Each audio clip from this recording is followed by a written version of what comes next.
রবভাবে আমি দেব, পদভাবে আমি, মুক্তিভাবে আমি দেব, ভাষা অন্তর্যামী। কিন্তু বিভিন্ন সময় অন্তর্যামী যদি চুপ করে যান, সাইলেন্ট হয়ে যান বা সাইলেন্ট করে দেওয়া হয়, তাহলে এখানে সমস্যা। অন্তর্যামী হিসেবে তো আমরা মুখ্যমন্ত্রীকে বা শুভেন্দুবাবুকে দেখবো না।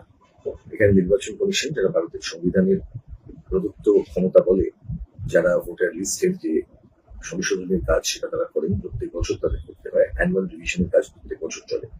স্পেশাল রিভিশন তারা করতে পারেন, যদি যে কোনো সময় তারা করতে পারেন, কিন্তু তাদের কারণ দেখাতে হবে। এটা কারণ হতে পারে না যে 2002 সালে হয়েছিল, 2025 সালে আবার করছি। এটা তো খামখেয়ালি করা হয়ে যায়। কেন 2025 সালে করবার প্রয়োজনীয়তা হলো? 2002 থেকে 2025 কি ভারতের নির্বাচন কমিশন কোনো কাজ করেনি?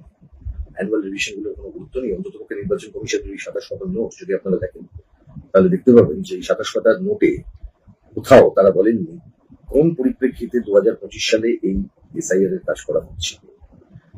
তখন হয়নি তাই এখন হচ্ছে না, এত বছর হয়নি তাই এখন হচ্ছে না, এরকম এখন হচ্ছে, এই কথাগুলোর কোনো মূল্য থাকে না। এখন প্রশ্ন এক, কেন 2025 সালে এসে 2002 সালের যে ডেটা, সেই ডেটার উপর আমাদের রিলাই করতে হবে? নির্বাচন কমিশন তো এর মধ্যে যতগুলো বছর গেছে, তখন যে নির্বাচক যে তালিকা তারা প্রস্তুত করেছে, তাহলে কি কোনো কাজটার কোনো গুরুত্ব নেই? 2025-এর ডেটাবেসকে কেন ব্যবহার করা হবে না? তাহলে তো এই 32% শুধুমাত্র আসবে না। ম্যাচিংটা করছেন কেন? আপনার ম্যাচ করতে কেউ অধিকার দিচ্ছে, কিসের ম্যাচিং করছে?